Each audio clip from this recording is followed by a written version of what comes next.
नमस्कार, स्वागत है आपका एक मुलाकात में। मैं हूं आपके साथ रविंद्र सिंह और आज हम बात करने वाले हैं एक ऐसी शख्सियत से जिसका अपना ओहदा बहुत बड़ा है।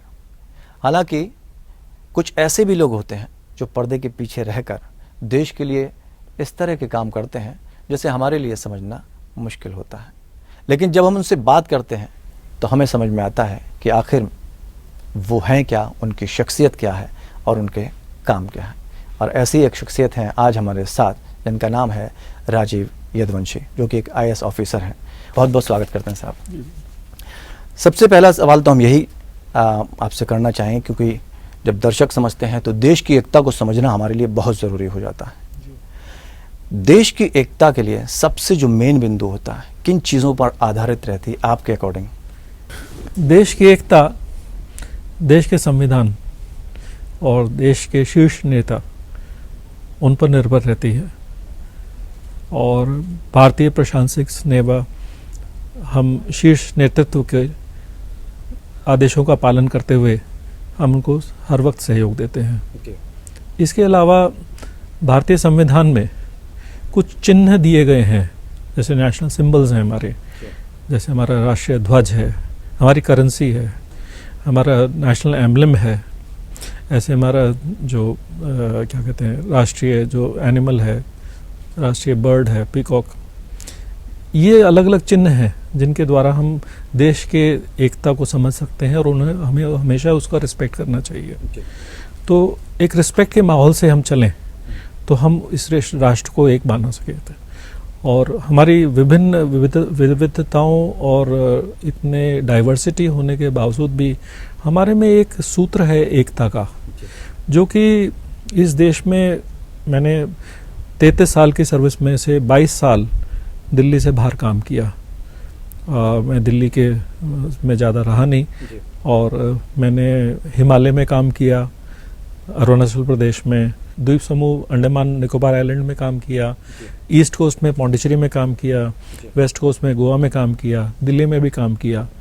तो इन चीज़ों को समझने के लिए हर प्रदेश के हर राज्य के में भाषा विविध है और हर समाज अलग है। तो उसको समझते समझते मैंने ये ज़िंदगी भर में सीखा कि राष्ट्र ही सर्वोपरि है। जी, लेकिन किस तरह से समझाओ, चुनौतियां क्या क्या आती हैं जब इस तरह की चीज़ों के लिए आप निकलते हैं? क्योंकि आपको अलग अलग कल्चर देखना पड़ता है, संस्कृति अलग होती है, लोगों की भाषाएं अलग होती हैं, तो उनको समझना, फिर उनके अकॉर्डिंग उनको डील करना, ये एक बड़ी चुनौती है। कैसे सामना करते हैं? जी, चुनौतियाँ तो सबसे परिवार से पहले शुरू होती है, क्योंकि अगर आप परिवार के साथ जा रहे हैं, मेरी 2 बेटियां हैं परिवार में, और धर्मपत्नी जो मेरी टीचर थी, और उनके साथ सीखते चलते अब तो इतने ट्रांसफ़र होने के बाद सामान भी टूट जाता है, टूट फूट होती है, और बच्चों की पढ़ाइयों में भी डिस्ट्रप्शन आता है। बट उसके अलावा और बहुत सारी चुनौतियां हैं कि मान लीजिए कि हम अपने आप को नए परिस्थितियों में जाते हैं, तो अलग अलग एरियाज़ में अलग अलग शासन रहे हैं।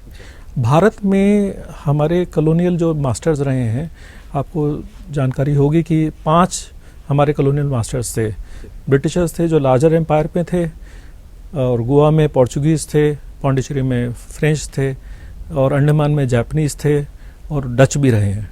तो मुझे एक सौभाग्य प्राप्त हुआ कि 5 कॉलोनियल टेरिटरीज, जो कि जिनकी इतिहास पहले अलग हैं, उनका प्रशासनिक काम करने की कार्यशैली अलग है, वो सारी मैंने कार्यशैली देखी, और उसको फिर इंटीग्रेशन भी देखा कि कैसे भारतीय जो शासन करने की विधि है, जो कि अब ब्रिटिश सिस्टम से हमारी कुछ डेवलप हुई, और पूरे देश में एकता भी उसी हिसाब से आई कि यूनिफॉर्मिटी उस पर है। तो मुझे वो सीखने और समझने का प्रोग्राम में मिला। यूजुअली हमारी जो ट्रेनिंग है IAS एकेडमी में 2 साल की होती है, उसके बाद हम अपने काडर में चले जाते हैं, और उसके या फिर सेंटर में चले जाते हैं। ये नॉर्मल सभी काडर्स की है, लेकिन मैं उस काडर से हूँ जिसका नाम आगमो काडर है, अरुणाचल, गोवा, मिजोरम और यूनियन टेरिटरीज GUT, और अब तो जम्मू कश्मीर और लद्दाख भी उसके अंदर आ गया है। तो हम हर जगह पर हैं, हम भारत के सेंटर में भी हैं, हम हर सीमाओं में हैं, और कई बार तो दूसरे देश के ज़्यादा नज़दीक, फॉरेन सर्विस के नज़दीक हैं। तो इतनी विविधताओं में हमें मैं जब हर क्षेत्र में गया तो मैंने प्रोबेशनर की तरह से तो सीखा और अफसर की तरह से काम किया। तो ये 3 से 5 साल की या 7 साल की अवधि हमें मिलती है काम करने के लिए, क्योंकि जब तक ये समझते हैं तो उसके बाद ट्रांसफ़र भी आ जाता है। तो उसमें हमें मैक्सिमम आउटपुट देना होता है, चीज़ों को जल्दी समझना है और फिर आउटपुट भी देना है। तो मैंने ये ईश्वर ने सौभाग्य दिया और भारतीय सरकार ने मुझे अवसर प्रदान किया कि मैं दूर दराज के काम एरियाज़ में मैंने काम किया। तो इसलिए हर वक्त एक बहुत ही अच्छी लर्निंग मेरी रही। और देश को अगर समझना है तो 3 तरीक़ों से समझा जा सकता है। या तो आप खुद जाके अपने एजुकेशन या एम्प्लॉयमेंट के परसुएंस में उसको सीखें, वो धीरे धीरे सीखता आदमी, वो होता है धीमी आंच में पकना। और अगर उसमें और अच्छे और करना चाहें तो इस देश में उत्सव की तरह से, सेलिब्रेशन की तरह से करें। जैसे अभी आज़ादी का 75वां महोत्सव मनाया जा रहा है, हमारे देश के शीर्ष नेता उसको अच्छे तरह से सेलिब्रेट कर रहे हैं। पूरा उत्सव के माहौल में एक पूरा राष्ट्र एक हो रहा है, तो उत्सव के माध्यम से भी हम सीख सकते हैं कि राष्ट्र एक है। तीसरा है कि आपदा आ जाए, डिजास्टर आ जाए, जैसे कोरोना आया हमारे पास, पूरा देश इकट्ठा हो गया, कोई घर नहीं था जहाँ पे मौत ना हुई हो अपने किसी रिश्तेदार की या किसी दोस्त की, लेकिन उसमें से हमारे पास सभी राष्ट्रों ने ये इस चीज़ को, इसी आपदा को देखा। और मैं कहता हूँ कि भारत बहुत सुदृढ़ हुआ उसमें। मैं बाद में इसमें विस्तार भी करना चाहूँगा। बिल्कुल, लेकिन हम ये भी समझना चाहेंगे कुछ चीज़ें बदली हैं वक्त के साथ साथ। आजकल लेटरल एंट्री भी हो गई, आपने देखा कि प्राइवेट सेक्टर से भी इस कैडर में लोग आने लगे हैं। जी जी जी। तो वो कितना बड़ा चैलेंज है? क्या लगता है उसके आने से कुछ असर पड़ा है? जी, चीज़ भारत सरकार का ये फैसला है कि लैटरल एंट्री हो, और ये एक वेलकम स्टेप है। और इसमें यह है कि हम शायद काम करते करते हमें भी शायद हो जाता है कि हम एक तरीके ढंग से काम कर रहे हैं।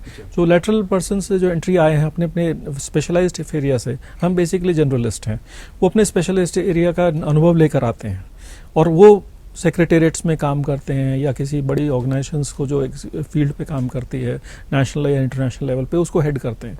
तो उसमें वो अपना एक दृष्टिकोण जैसे बनाते हैं, तो उससे एक नया उसमें एक वे ऑफ थिंकिंग बनती है।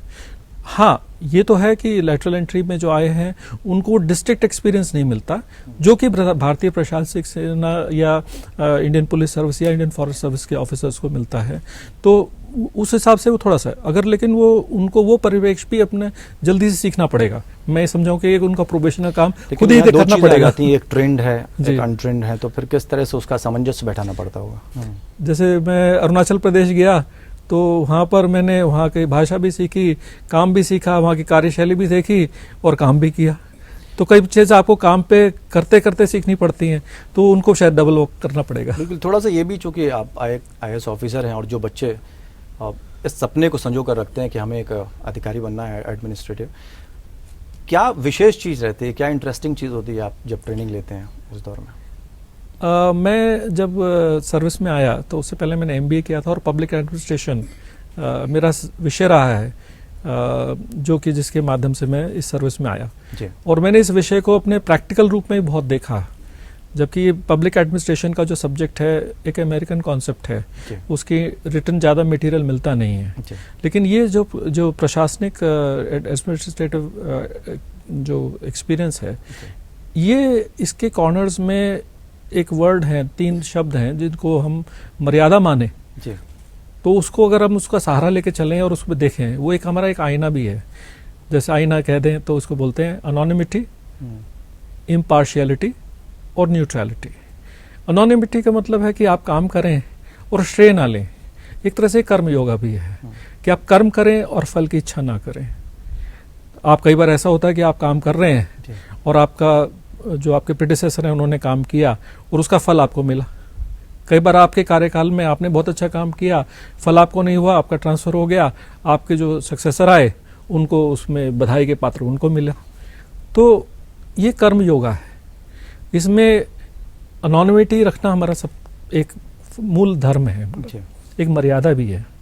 दूसरा है इम्पार्शियलिटी, हम किसी भेदभाव ना रख के, हमारे पास पब्लिक जन सेवा करने का हमारे बहुत मौका मिलता है, तो हर चाहे अमीर है या गरीब है, बूढ़ा है जवान है, मर्द है या औरत है, उसमें भेदभाव ना करके और इम्पार्शियलिटी से काम करें। तीसरा है, ये सब चीज़ें सुनने में तो बहुत अच्छी लगती हैं जी, लेकिन हम इतने वर्षों में देखें तो वो एक गैप जो बना हुआ है जी, जब इम्पार्शियलिटी की आप बात करते हैं जी, तो वो गैप अभी तक उस तरह से कम नहीं हो पाया है, चाहे महिलाओं की बात करें, चाहे हम जातिगत आधार पे बात करें जी और चाहे हम धर्म की बात करें, जी। उसको कम करने के लिए क्या प्रयास कर रही है सरकार? प्रयास भारत सरकार की बहुत सारी स्कीम्स हैं जिसके तहत काम किया जा रहा है, बहुत सारे उद्देश्य हैं, कई कानून बनाए गए हैं जो कि नेगेटिव तरीके से लोगों को रोकते हैं कि ये इस तरह की विचारधारा में ना पड़ें, और एक प्रोत्साहन भी मिलता है स्कीम के फंडिंग के द्वारा भी, और एनजीओज भी इस एरिया में काम कर रही हैं। तो बहुत कुछ काम हो चुका है और कर रहा है, और देश तो एक बनने की प्रक्रिया है, देश सुदृढ़ हो रहा है और आगे बढ़ रहा है, ये तो बहुत क्लियर है। लेकिन बहुत सारे ऐसे मामले आए हैं जो काफ़ी चौंकाने वाले थे और लोगों में कहीं ना कहीं ये लोगों को लगने लगा कि नहीं, हमें अब थोड़ा सा असहमति हो रही है, डर लग रहा है। जब एकता की बात आ रही तो अखंडता में एकता की बात तो की जाती है, लेकिन लोग डरे और इस तरह के कई बयान भी आए। जब हेट स्पीच की बात आती है, जब पॉलिटिकल प्रेशर की बात आती है, तो वो चीज़ें कहीं ना कहीं लोगों में एक भय पैदा करती हैं, डर पैदा करती हैं। इन चीज़ों को कैसे बयां करेंगे और कैसे वो नुकसान देती है हमारी राष्ट्रीय एकता को? एक तो सकारात्मक सोच रखें, और दूसरा है कि राष्ट्र प्रथम ऐसी भावना सब में इकट्ठी हो, क्योंकि हम सब एक परिवार के सदस्य हैं। जब इस देश के नागरिक हम पैदा होते ही बन जाते हैं, भारतीय संविधान कहता है कि एक सिटीजन या नागरिक 5 तरीके से बनता है, या तो बर्थ के द्वारा, या रजिस्ट्रेशन, या उसका डिसेंट, मतलब उसके पूर्वज हैं और उसका रजिस्ट्रेशन नहीं हुआ लेकिन वो उससे माना जाएगा। तीसरा है नेचुरलाइजेशन, कि वो बाहर से कोई आया और यहाँ पर रहता रहा और उसने रजिस्ट्रेशन नहीं कर पाया, या रजिस्ट्रेशन में है कि भारतीय कोई विदेशी नागरिक है, उसको देश बहुत पसंद आ गया, आगे उसने रजिस्टर कर लिया। 5वां एक है इनकॉर्पोरेशन ऑफ टेरिटरी। वर्ड है इनकॉर्पोरेशन ऑफ टेरिटरी। टेरिटरी मतलब कि एक क्षेत्रफल। जैसे आप जाने कि सिक्किम हमारा राज्य हमारे देश का नहीं था, तो वो बाद में ऐड हुआ, स्वेच्छा से हुआ। तो जब वो क्षेत्र हमारे साथ जुड़ा तो उस क्षेत्र में रहने वाले लोग इनकॉर्पोरेशन ऑफ टेरिटरी की तरह हो गए। कॉर्पोरेट वर्ड है कि एक बॉडी, तो अब जितनी भी body by virtue of being birth become citizen by, even if they don't register by birth, that gives them the right to vote and to all the exercise of their freedoms. How you exercise their freedom and to maintain the quality and quantity as a citizen first and have the concept of a nation becomes our first duty. Of course it is all our teamwork also. अगर हम अपने हमारी विभिन्नताएं बहुत हैं, लेकिन वो विभिन्नताओं को ज़्यादा भेदभाव के बहाने में उसको डीपन ना करें और कहीं ना कहीं एक दूसरे को हाथ पकड़ के पकड़ते हुए, सहारा देते हुए हम चलें आगे, तो देश सुदृढ़ होगा। तो हमने बहुत सारी बातों को समझा, जाना कि किस तरह से राष्ट्रीय एकता को बरकरार रखा जाता है, किस तरह से देश की सरकारें, देश का जो एडमिनिस्ट्रेशन है, वो पूरा जो अमला होता है वो देश की एकता के लिए काम करता है एकजुट होकर, ताकि देश एक हो सके। हमने समझने की कोशिश की। एक छोटा सा ब्रेक लेंगे यहाँ पर, और उसके बाद जब वापस लौटेंगे तो कुछ और सवाल जवाब होंगे।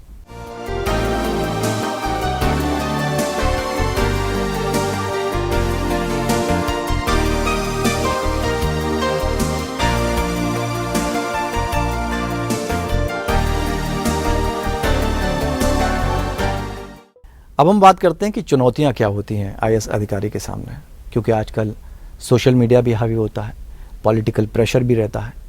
इन सब चीज़ों को कैसे हैंडल करता है एक अधिकारी, इसको हम समझते हैं। सबसे खास बात क्या लगती है आपको कि जब आपने देश के पूरा भ्रमण किया, अलग अलग जगह पर काम करने का आपको मौका मिला जी, तो क्या अनुभव रहे? किन किन चीज़ों को ज़्यादा आपने सोचा कि अगर ये काम देश के लिए होंगे तो ज़्यादा बेहतर होंगे, और वो करने की कोशिश भी की आपने? जी, मैंने किया, जो कि मैं फॉरेस्ट सेक्रेटरी बना, जिसके लिए मुझे नेशनल अवार्ड भी मिला, नेशनल इंदिरा प्रियदर्शनी अवार्ड।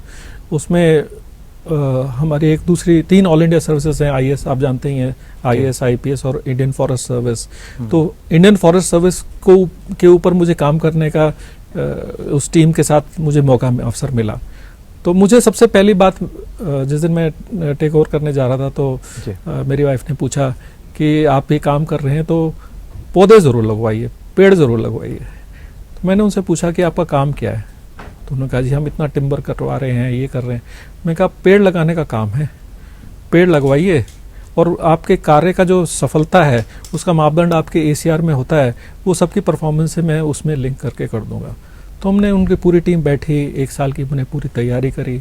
1 हफ्ते के अंदर हमने लगभग 17 लाख सैपलिंग्स लगाए पूरे गोवा में, और जिसका फिर बाद में फिर हमने 3 उसमें सबके ट्री गार्ड्स लगाए।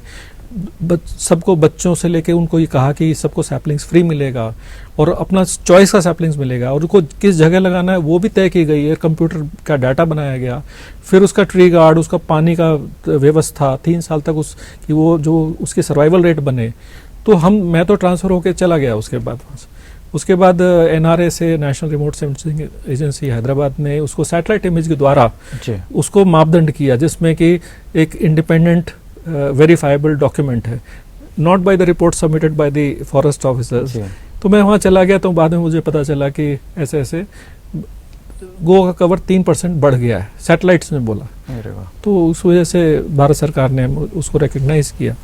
तो मेरी है कि मुझे बहुत अच्छा लगा उसमें काम करके। एक दूसरा है कि smart city, present sir government के में आई तो उन्होंने स्मार्ट सिटीज़ बनाने का किया। तो देश की सबसे remotest smart city port Blair में मैंने बनवाई, जिसके लिए उनको एक कंपनी बनी, उसके कई प्रोजेक्ट चल रहे हैं, और आगे भी अभी अंडमान में काफ़ी विकास का उसमें प्लेटफॉर्म बना है।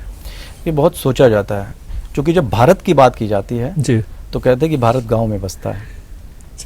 जब गांव में बसता है तो स्मार्ट सिटी की तरह क्या हम स्मार्ट गांव की तरफ भी सोच रहे हैं? जी, हम इस ये जो खाई लगता है या कही जाती है लोगों के द्वारा, या विपक्षी दल इसको लेकर बोलते हैं, जी जी, तो क्या उसको भी कम करने की कोशिश की गई है? किस तरह के प्रयास किए गए? जी, एक भारत सरकार ने एक कहा है कि हर डिस्ट्रिक्ट में एक प्रोडक्ट बने, और मैंने जो स्मार्ट सिटी के जो इनिशियल मेरी अगर आप टॉक देखें यूट्यूब में, मैंने कहा कि हर ताल्लुक में एक प्रोडक्ट होना चाहिए। तो बाद में वो चर्चा में मेरा एक सुझाव था, बाद में वो 1 डिस्ट्रिक्ट, मैंने 1 तालुका 1 प्रोडक्ट बोला था, बाद में 1 डिस्ट्रिक्ट 1 प्रोडक्ट बोला गया, और अभी उसको अपनाया जा रहा है बहुत तरीके से। तो हर एक डिस्ट्रिक्ट जो रिमोटली बैकवर्ड है, या वो अगर मान लीजिए आपका चाहे रेगिस्तान में है या अच्छे फर्टाइल एरिया में है, किसी भी अवस्था में हो, लेकिन उसमें एक डेवलपमेंट एक प्रोडक्ट के द्वारा इकोनॉमी के थ्रू ही हो सकता है।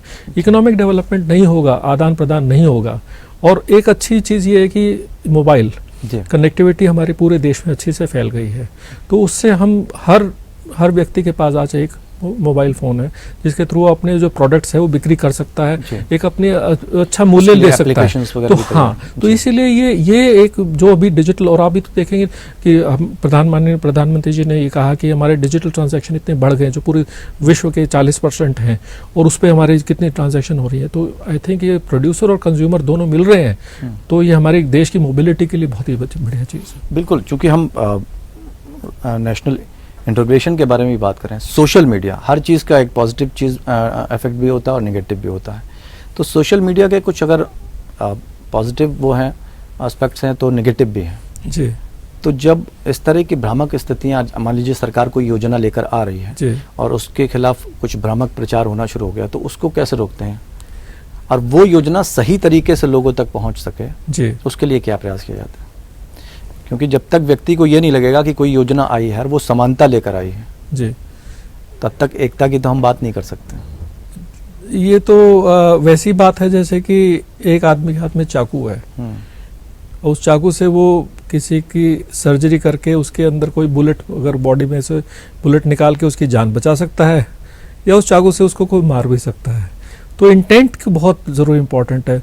मीडिया, चाहे सोशल मीडिया हो या दूसरी चीज़ें माध्यम हो, उसके साथ भी सेम प्रिंसिपल अप्लाई होता है। मैं ज़्यादा सोशल मीडिया के बारे में जानता नहीं, बट मेरा ये मानना है कि इंटेंट हम अपनी ठीक रखें, सकारात्मक रखें, पॉजिटिव रखें। क्या रोल समझते हैं आप सोशल मीडिया और मीडिया का एकता को बढ़ाने के लिए? एकता बढ़ाने की हमें जो हमारे अचीवमेंट, उपलब्धियां हैं, और पॉजिटिव नैरेटिव हमारा वो बने। कुछ हमारा अनफॉर्चुनेटली प्रेस में कुछ नेगेटिव नैरेटिव सा हो गया था सोशल मीडिया के आने से पहले, तो सोशल मीडिया ने भी शायद उसको पिकअप कर लिया है, मेरा ऐसा मानना हो सकता है। गणतंत्र के लिए और लोकतंत्र के लिए प्रेस का इंडिपेंडेंस होना बहुत ज़रूरी है। ये प्रेस की इंडिपेंडेंस तब तक अच्छी थी और बहुत ही बढ़िया है, और पार्टीज़ में, पॉलिटिकल पार्टीज़ में भी स्पर्धा होती है चुनाव जीतने के लिए, ये भी बहुत हेल्प है, क्योंकि पक्ष विपक्ष दोनों का अच्छा रोल हो, तो ये से डेमोक्रेसी बहुत सुदृढ़ होती है और विचार हैं व्यक्त हों।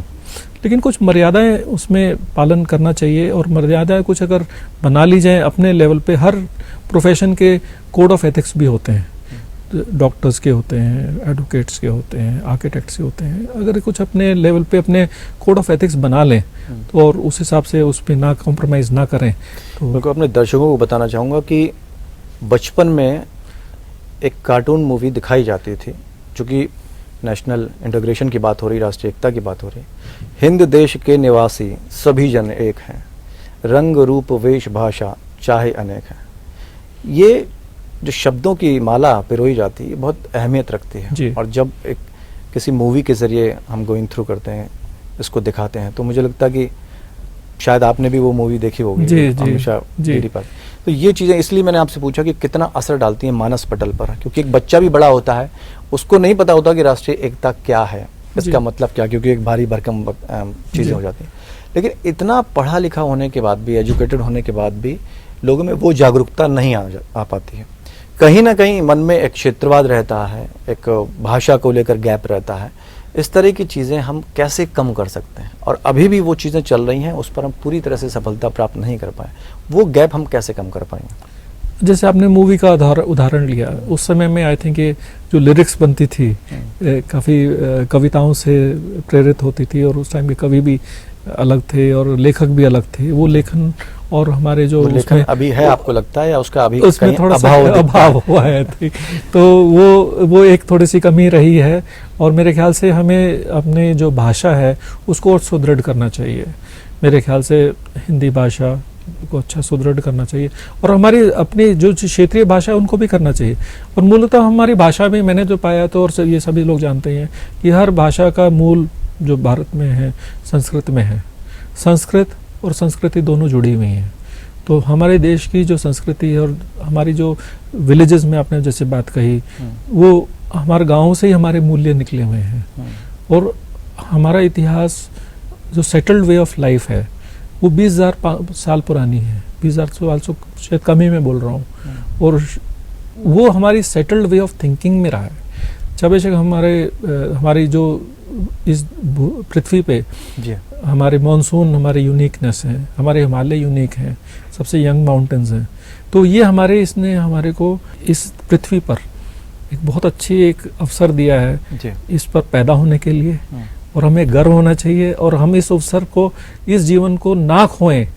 और अब हमारे पास सही समय आ गया है कि आपने बीच में कहा कि हाँ, ऐसा कि मीडिया में थोड़ा नेगेटिविटी आ गई कि उस टाइम में कोलिशन पॉलिटिक्स बहुत हो गई थी, थोड़ी सरकारें बदली, और अब थोड़ा बहुत अच्छा सौभाग्य काम है जी। इसलिए मैंने मीडिया के रोल की बात की, चूँकि अब हम विदाई भी लेंगे, उससे पहले हम कुछ हल्के फुल्के क्षण समझ लें कि वो जीवन के कौन से पल हैं, या आपके शौक क्या क्या हैं जो आपको लगता है कि एक IAS अधिकारी रहते हुए आप पूरे नहीं कर पाए। संक्षेप में जानना चाहेंगे। मैं गाता हूँ जी, और गाने में मैं इतना समय नहीं दे पाया जी, और हारमोनियम बजाता हूँ। मुझे लगता है चलते चलते 2 लाइनें आप गुनगुना दें तो फिर।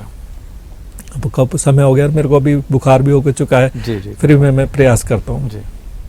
कोयलिया बोले अमवा की डार पर, ऋतु बसंत का देत संदेशवा, नव कलियन पर गूंजत भंवरा, उनके संग करत रंग रलियां, ऋतु बसंत का देत संदेशवा।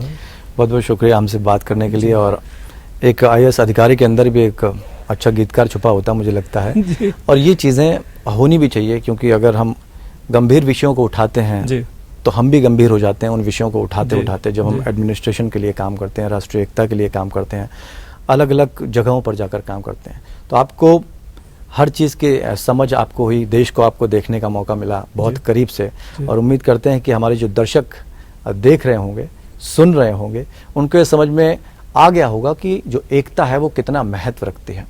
और एक IAS अधिकारी भी हम ही की तरह होता है, जिसके अंदर भावनाएं भी होती हैं और जज्बा भी होता है। तो जज्बा वो वहाँ काम लाता है जहाँ देश को ज़रूरत होती है, और भावनाएं वो वहाँ इस्तेमाल करता है जहाँ जनता को ज़रूरत होती है, और यही उनकी सबसे बड़ी ताकत होती है। फिलहाल आज के लिए इतना ही, मुझे दीजिए इजाज़त। नमस्कार।